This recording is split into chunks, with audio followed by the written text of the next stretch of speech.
Bonjour à tous, je suis Mao Deco, sage-femme à la maternité René Dubos de l'hôpital de Pontoise dans le Val d'Oise, qui est une maternité de niveau 3, c'est-à-dire qui comprend un service de réanimation néonatale et un service de réanimation adulte.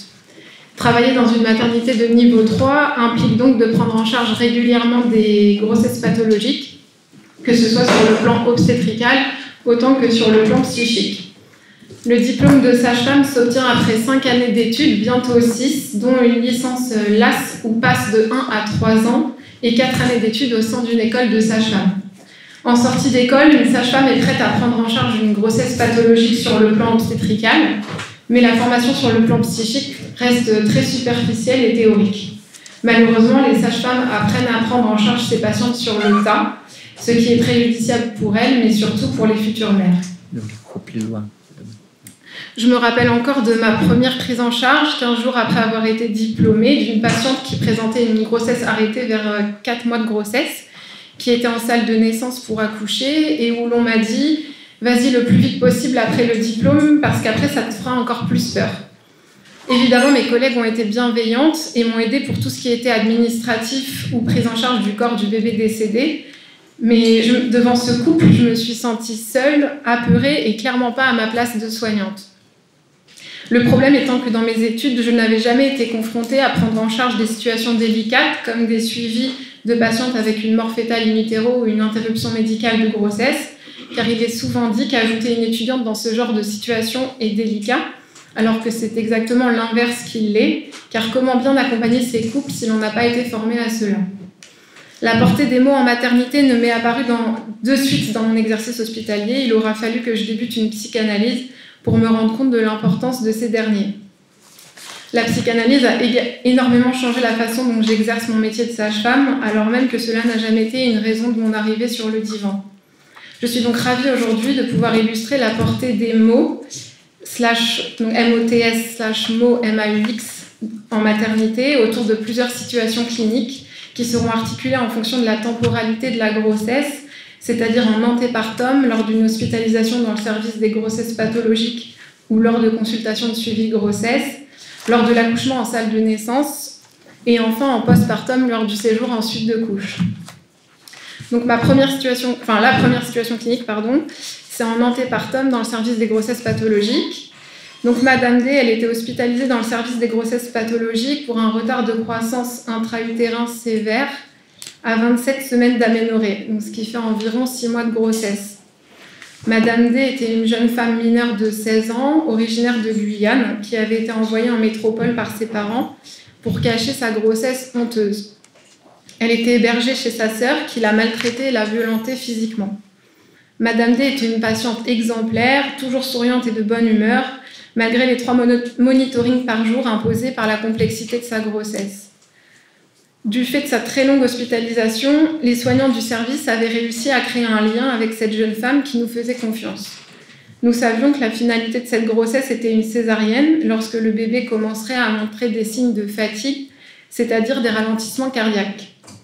Madame D était au courant de la situation et ne semblait pas stressée, les monitorings se passaient bien, jusqu'à ce fameux matin de garde où le bébé a commencé à faire quelques ralentissements qui nécessitaient de le faire naître dans la journée sans urgence, avec une équipe de pédiatres et de gynécologues obstétriciens prêts à accueillir ce nouveau-né prématuré. Lors de la fameuse visite quotidienne du service par l'équipe médicale, donc le gynécologue obstétricien, l'interne en gynéco-obstétrique et la sage-femme, le médecin lui dit « Madame, votre bébé est en train de s'étouffer dans votre ventre, donc on va le faire naître aujourd'hui ». C'est la première fois de ma vie où je me suis opposée à un médecin devant une patiente et j'ai tout de suite dit « Alors madame, ce n'est pas du tout cela. Votre bébé n'est pas en train de s'étouffer dans votre ventre car il ne respire pas par ses poumons. Il est oxygéné par le placenta. Mais ce matin, on voit que le placenta ne fait plus bien son travail et l'oxygénation se fait moins bien. Donc votre bébé fait quelques ralentissements cardiaques et on va le faire naître aujourd'hui comme prévu. » La patiente, elle semblait plutôt sereine et en sortant de la pièce, je commence à discuter avec mon collègue en lui disant qu'il ne pouvait pas dire de telles choses, que la portée des mots tenus par les soignants a une valeur très importante, qu'elle peut traumatiser les patients pendant des années. Je lui explique à quel point cela me tient à cœur depuis que je suis en psychanalyse et il n'hésite pas à me dire que lui-même est en psychanalyse depuis 7 ans. et qu'il fallait simplifier car la patiente était jeune. Madame D était peut-être mineure, mais c'était une patiente mature avec un développement cognitif normal et elle pouvait très bien comprendre l'explication scientifique des ralentissements cardiaques de son bébé sans lui mettre dans la tête des aberrations traumatisantes sur l'état de santé de ce dernier. Le bébé de Madame D est né dans l'après-midi, il allait bien, et Madame D n'a jamais reparlé de cette phrase lors de son séjour en suite de couche. Mais c'est cette première situation qui m'a interpellée dans mon exercice professionnel pour faire de la portée des mots une priorité. J'exerce également assez régulièrement dans le service des explorations fonctionnelles qui permet de suivre les grossesses avec une pathologie modérée, ne nécessitant pas forcément une hospitalisation, mais plutôt un suivi rapproché, notamment lorsque les femmes dépassent le terme prévu de la grossesse. À cette occasion, une échographie est effectuée afin de vérifier la présentation du bébé et de mesurer la quantité de liquide amniotique restante. Lors de l'échographie, j'explique toujours à la patiente ce que je vois à l'écran pour rendre cet examen souvent pourvoyeur d'angoisse le plus agréable possible. C'était toujours la même rengaine. Alors là, c'est sa petite tête, ici, c'est son petit cœur qui bat bien régulièrement. Et une matinée de consultation, je ressors mon laïus habituel et la patiente allongée sur la table d'examen me regarde avec un air grave. Alors son cœur est trop petit, c'est ça? Et je la regarde, je commence à sourire, je lui explique que son cœur est tout à fait normal selon les échographies pendant la grossesse, que je rajoute petit devant pour je ne sais quelle raison, et pour rendre ce moment mignon alors qu'il n'en est rien. Avant la phrase de cette femme, je ne m'étais jamais imaginé que mes mots qui étaient censés être rassurants avaient possiblement eu l'effet inverse sur certaines patientes qui n'avaient peut-être pas osé demander quel était le problème. Et puis surtout, je me suis rendu compte que je rendais beaucoup d'actes médico-techniques petits. Une petite ventouse, un petit bilan sanguin, une petite hémorragie ou encore un petit sondage urinaire. Comme le dit si bien Anna Roy dans son livre « Histoire de sage-femme », Suzanne m'a appris à ne pas tenter de maquiller les faits par de dérisoires et trompeuses épithètes, à ne pas minimiser les risques ou les désagréments éventuels. Non, il n'y a pas de petites perfusions, de petits sondages urinaires, de petits forceps, de petites réanimations. A priori et jusqu'à preuve du contraire, il n'y a rien de miniature à l'hôpital. Oui, à chaque accouchement, à chaque grossesse, il y a une incertitude fondamentale. La pathologie peut frapper n'importe où, n'importe comment et à n'importe quel moment. La tentative de le nier ou de le cacher ne rend pas service aux femmes. Cela ne fait qu'exprimer le peu d'estime ou de confiance qu'on leur accorde, au risque de les dévaloriser à leurs propres yeux. Elles ne sont pas de petites choses fragiles à qui l'on devrait cacher la vérité. Je remercie donc cette patiente qui a été ma Suzanne, qui m'a permis de ne plus tout rendre petit pour rendre plus jolis les actes médico-techniques et les pathologies qui font la spécialité de la pratique de l'obstétrique. Donc ensuite, je vais passer sur 2 situations en péripartum qui se sont déroulées en salle de naissance. Donc Madame K était en travail en salle de naissance. Elle attendait des jumeaux. Sa grossesse, elle s'était déroulée de façon normale. Elle s'était juste mise en travail quelques jours avant le début du 9e mois, ce qui entraînait une légère prématurité pour les 2 bébés à naître, sans séquelles importantes.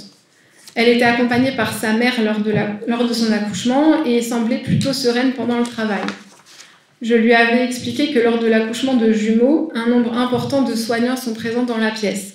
Bien évidemment, la sage-femme qui s'est occupée d'elle pendant le travail, mais aussi une autre sage-femme pour accueillir le premier bébé, 2 auxiliaires de puériculture, le gynécologue obstétricien de garde ainsi que l'interne de gynéco-obstétrique, l'anesthésiste de garde et l'infirmière anesthésiste. Les pédiatres sont également prévenus au moment de l'accouchement et rappelés en urgence s'il y a besoin de réanimation néonatale.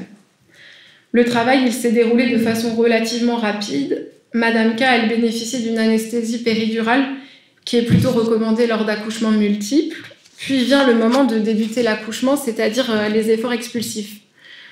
Tous les soignants rentrent les uns après les autres dans la salle en se présentant plus ou moins brièvement à Madame K, qui elle-même s'était mise en situation en restant concentrée sur ce que je lui expliquais, c'est-à-dire le déroulement de la naissance du premier jumeau, où l'accouchement il se fait par la sage-femme si tout se passe bien. Puis, dès la naissance du premier jumeau, la sage-femme elle passe la main au gynécologue obstétricien qui vérifie la présentation du 2e jumeau, qui rompt rapidement la 2e poche des os, puis qui débute les efforts expulsifs pour le 2e jumeau. Tout cela pourrait être comparé à un ballet, car sans se parler, chacun connaît ses gestes et ces derniers s'enchaînent les uns après les autres, dans un calme certain pour le bien-être de nos patients, bien que ces moments restent souvent empreints d'extrême concentration, inhérente à l'arrivée d'une vie entre nos mains et de la possibilité de complications relativement rapides et urgentes. Madame K accoucha donc de son premier enfant de façon naturelle, puis je passai le relais à mon collègue gynécologue obstétricien. Il rompa la poche des os du deuxième jumeau et malheureusement une complication obstétricale arriva. Le cordon ombilical du deuxième jumeau se mit devant la tête du bébé, ce qui se nomme procidence du cordon et empêche l'accouchement voix basse. Ce genre d'urgence arrive relativement peu, mais nécessite une naissance très rapide en moins de 10 minutes, d'où la nécessité d'une césarienne en urgence appelée césarienne code rouge, qui porte donc bien dans son intitulé l'urgence de la situation. Il décide donc d'une césarienne code rouge que je tente d'expliquer à la dame dans le chahut de la salle d'accouchement. Pour que le bébé continue de s'oxygéner, le cordon ombilical il doit être repoussé par les doigts de la sage-femme ou de l'obstétricien. Seul l'obstétricien est habilité à réaliser une césarienne, donc je pris le relais de mon collègue pour repousser la tête du deuxième jumeau de son cordon ombilical. Quand celui-ci, donc le gynécologue obstétricien, cria tout à coup dans la salle, alors que tout le monde se dépêchait déjà pour déplacer rapidement la patiente au bloc opératoire, « Vite, on va le perdre !» Évidemment, les situations d'urgence obstétricale sont par essence stressantes, mais voir un professionnel médical perdre son calme dans une situation d'urgence est très anxiogène pour la patiente ainsi que pour le reste de l'équipe. Tenir de tels mots devant une patiente consciente, mère en devenir immédiat, me semble forcément délétère pour le reste de sa relation avec son enfant, qui n'est lui-même pas encore né. Essayant tant bien que mal de rester calme face à la patiente, sa mère et le reste de l'équipe dans cette situation extrêmement urgente, je décidai de ne pas tenir compte de cette remarque et tenter de rassurer la patiente en lui expliquant qu'il était tout à fait normal face à l'urgence de la situation, que l'ensemble des soignants s'agitent autour d'elle sans forcément lui expliquer les choses, pour ne pas perdre de temps et que l'on rediscuterait de tout cela plus tard au calme. Pour ma part, je trouve qu'il existe dans ces moments d'urgence extrême une sorte d'énergie invisible et indicible entre l'ensemble des soignants, où notre objectif commun est de mettre hors de danger la vie de la mère et ou de l'enfant à naître. Donc, en prenant la place de mon collègue au niveau du cordon et courant au milieu du couloir, j'essayais dans un dernier élan d'énergie positive de repousser le cordon derrière la tête du bébé et je réussis. Et sous le coup de la surprise, je dis alors à la patiente de pousser très fort sous le regard interloqué de mes collègues, qui comprit très rapidement l'efficacité des efforts expulsifs sans le cordon ombilical devant la tête du bébé.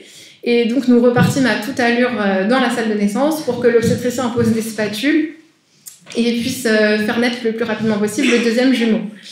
À la naissance, il cria de suite, il s'adapta de très bonne façon à la vie extra-utérine, permettant à tous les soignants présents dans la salle de souffler intérieurement.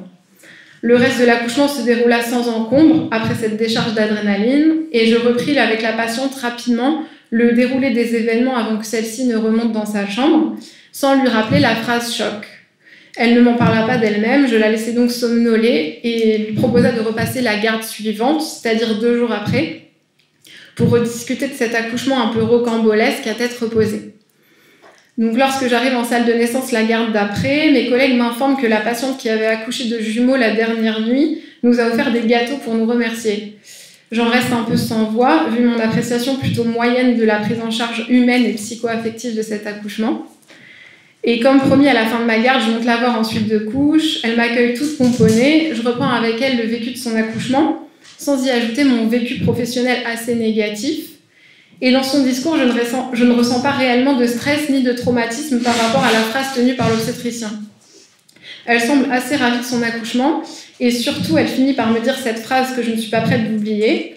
Je voulais vraiment vous remercier car grâce à vous, j'ai échappé à la césarienne et franchement, c'était mon angoisse d'avoir une cicatrice. J'en restais un peu couate, mais finalement, cette situation m'a appris que mon ressenti professionnel face à un accouchement que je considère traumatique n'est que le mien.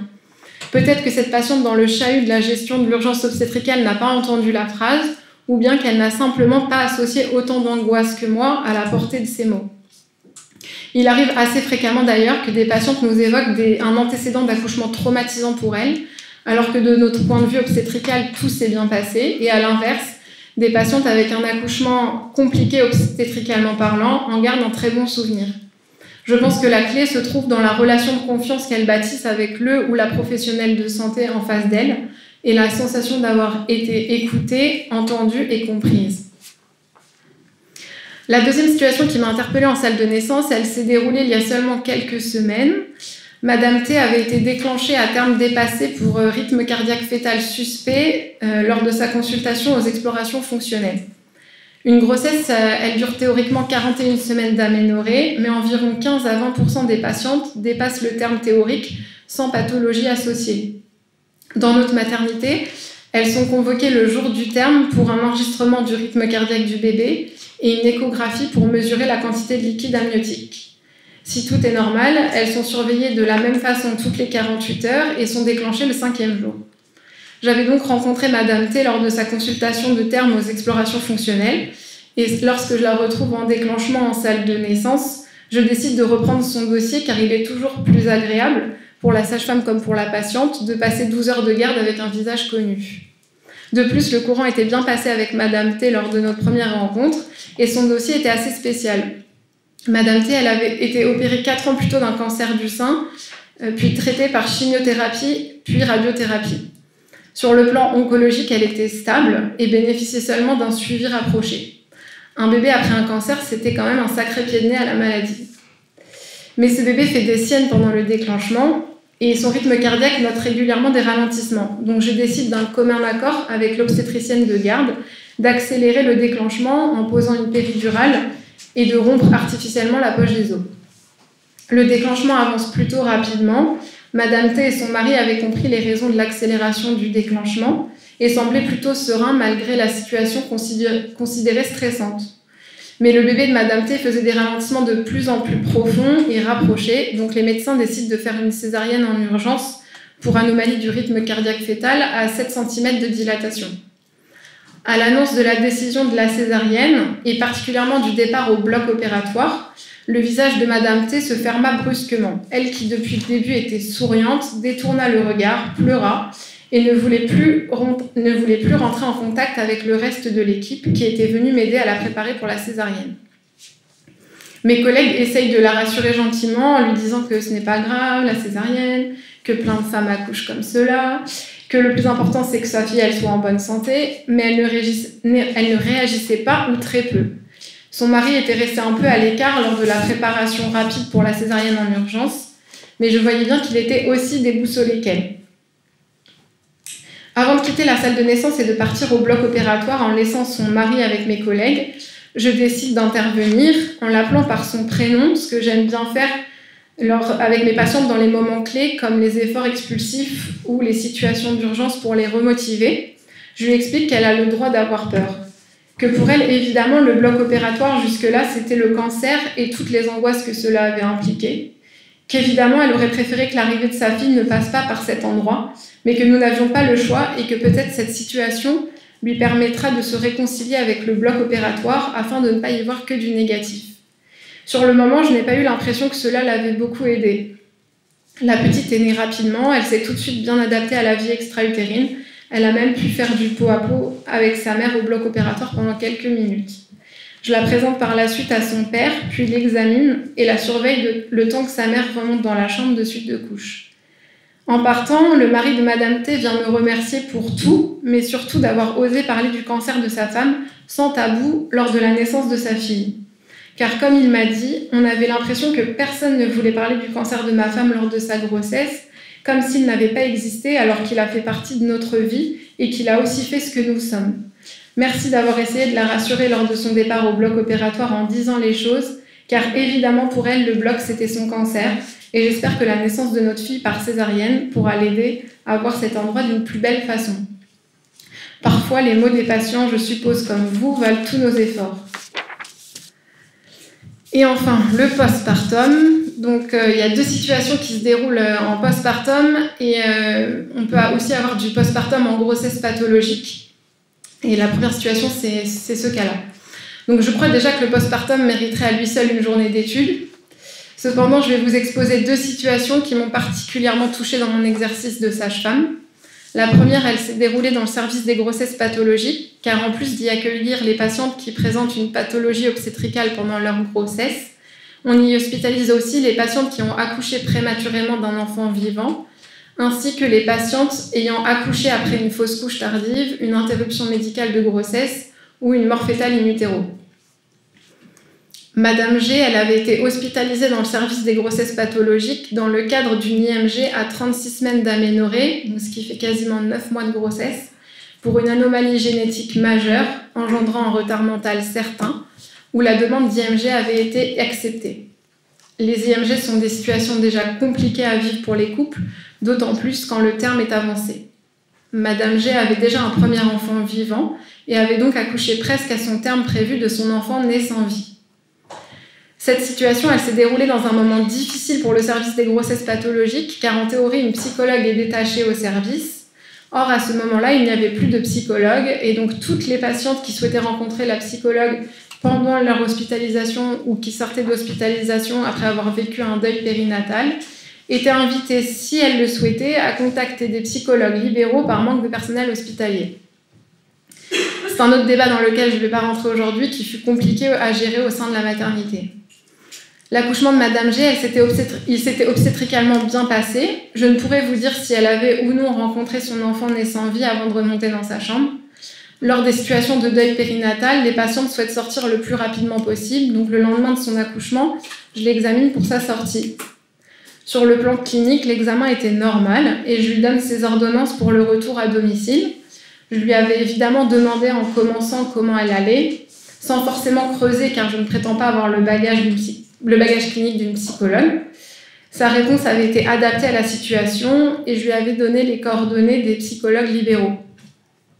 À la fin de l'examen, après lui avoir donné ses ordonnances et avant de lui dire au revoir, je me rends compte que j'ai oublié de lui enlever son cathéter de perfusion. Je vais donc chercher des compresses pour lui retirer et lorsque je lui enlève, elle soupire en me disant « C'est bon, ça y est, on m'a bien tout enlevé », d'un air désabusé. À cette époque, je venais de découvrir la portée des mots dans le soin et en entendant cette phrase, je me suis véritablement pris une claque. Tout en essayant de garder la face devant Madame G, j'ai essayé de creuser avec elle sur sa douleur, sa peine, bien que me sentant complètement démunie car je n'ai pas été formée de façon solide lors de mes études. Madame G m'a expliqué qu'elle avait vécu cette grossesse de façon sereine jusqu'aux 7 mois, puis après un enchaînement de mauvaises nouvelles, retard de croissance à l'échographie du 3e trimestre, orientation vers le service du diagnostic anténatal, prélèvement génétique, annonce des résultats de l'anomalie majeure avec proposition d'IMG. Tous ces événements lui avaient complètement désapproprié sa grossesse. Elle avait eu l'impression de tout subir, bien qu'elle ne remettait pas en cause le fait d'avoir demandé l'interruption médicale de grossesse. Tout était allé trop vite pour elle et de façon trop brutale. Elle était soulagée que le moment de l'accouchement soit passé, mais se rendait compte que le retour à la maison et la reprise de la vie d'avant n'allaient pas effacer cette grossesse, ni ce bébé, ni le traumatisme qu'elle venait de vivre.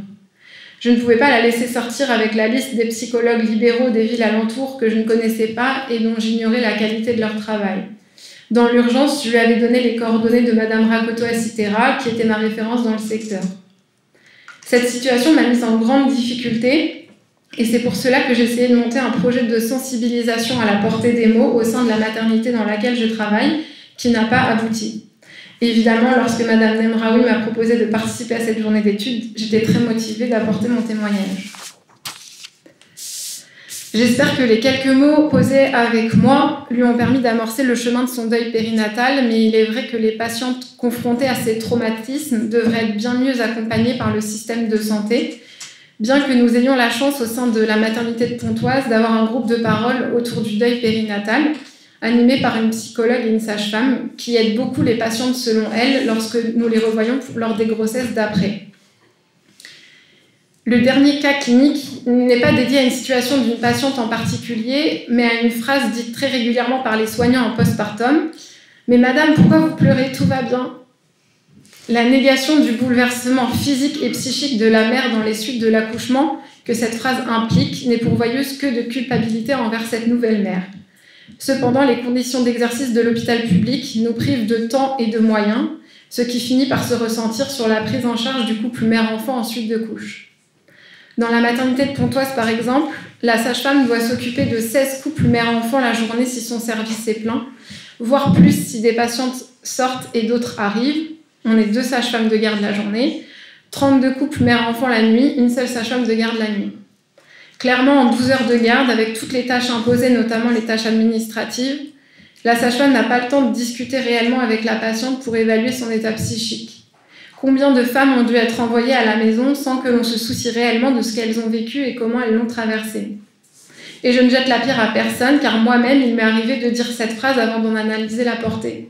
Malheureusement, dans les conditions actuelles de l'hôpital, lorsqu'une patiente se met à pleurer lors de l'examen quotidien, l'une des réflexions qui vient à l'esprit de nombreuses sages-femmes hospitalières est « Comment vais-je faire pour récupérer le temps que je vais passer avec cette patiente ?» Je passe de nombreuses gardes à courir après le temps ou les moyens, et cela est épuisant. Ce n'est pas un hasard si depuis quelques années le tabou sur le postpartum se lève enfin. Le 6e rapport de l'enquête nationale confidentielle sur les morts maternelles, qui date de 2013-2015, indique que le suicide est la deuxième cause de décès maternel dans les 8 à 42 jours qui suivent l'accouchement, et la première dans les 43 jours jusqu'à 1 an après l'accouchement. Il est temps de prendre conscience de l'importance de la santé psychique des nouveaux parents dans le postpartum. Des efforts sont faits par les pouvoirs publics, notamment avec la mise en lumière des 1000 premiers jours, donc c'est le temps de la grossesse jusqu'aux 2 ans de l'enfant, l'importance de la prévention et du dépistage de la dépression postpartum. Alors certes, nous les sages-femmes, nous sommes formés lors de nos études à un dépistage théorique de la dépression du postpartum, mais le manque de temps et de moyens à l'hôpital ne nous permet pas de prendre en charge de façon satisfaisante la santé psychique des mères. D'où l'importance du relais ville-hôpital avec les sages-femmes libérales, sages-femmes de PMI et les autres professionnels autour de la périnatalité. L'importance d'écouter les parents, leurs plaintes, leurs peurs, de les accompagner en tant que professionnels de la périnatalité dans ce nouveau chapitre de leur vie, afin de créer une base solide pour leur enfant est primordial. Le rôle de l'entourage l'est également, car comme le dit si bien ce proverbe africain, il faut tout un village pour élever un enfant. En conclusion, il me semble primordial en tant que soignante de prendre conscience de la portée de nos mots face à nos patients, ainsi que de former et d'informer les professionnels de santé à l'importance de ces derniers. Je vous remercie pour votre attention.